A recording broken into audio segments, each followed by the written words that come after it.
There's something really admirable about those qualities. There's something about being funny, not really caring for a second and standing up, and just having kind of an intelligence that can solve problems. And so I strongly argued for Harold to be included in this trio, because it started as a trio, and actually started as two. And he said, Harold was great. No, the whole thing took like 3 minutes in this one lunch. There was no ego involved. You're really making them feel bad. They work so hard on their movies and you're saying it's so easy. But it happened quickly. And then it was just one of these lucky, amazing moments. So this is April of 1983, I think. I went after the lunch that we just described. I went and met the head of Columbia. It wasn't here, it was up at the Burbank Studios.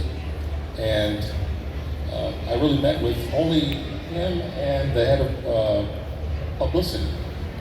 And I pitched the story very quickly. And they said, okay, we'll make it.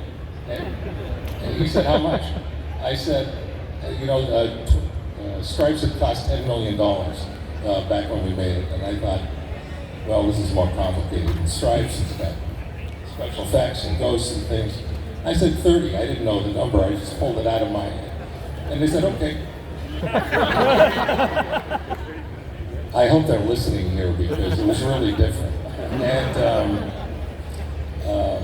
they said yes, and we were productive. I said, by the way, there's very few, there are no special effects houses except for ILM, and they're already booked, I think, on Steven Spielberg's next movie. So we have to sort of set up our own special effects house. And we're fortunate that Richard Edlund, the brilliant effects supervisor, who's here, I think, somewhere. And,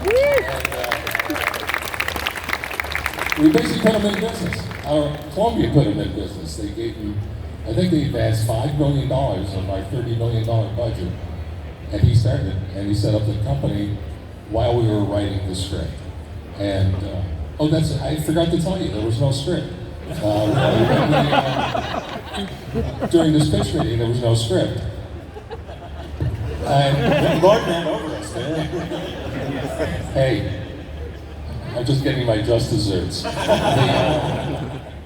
And Dan, Harold, and myself, with our families, rented 3 homes in Martha's Vineyard during the July 4th weekend.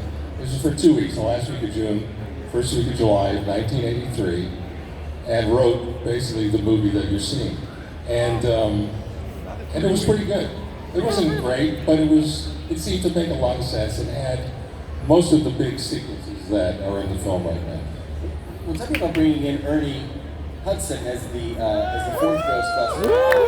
Ernie, and those guys are coming out later. Maybe we can get into this a little more then, but you made it a quartet, and I feel like he really makes. You've got these other 3 that are kind of like loose cannons and out of control, and he's like the grounded. He's the one who keeps everybody on the job. Like he's cool, he's confident.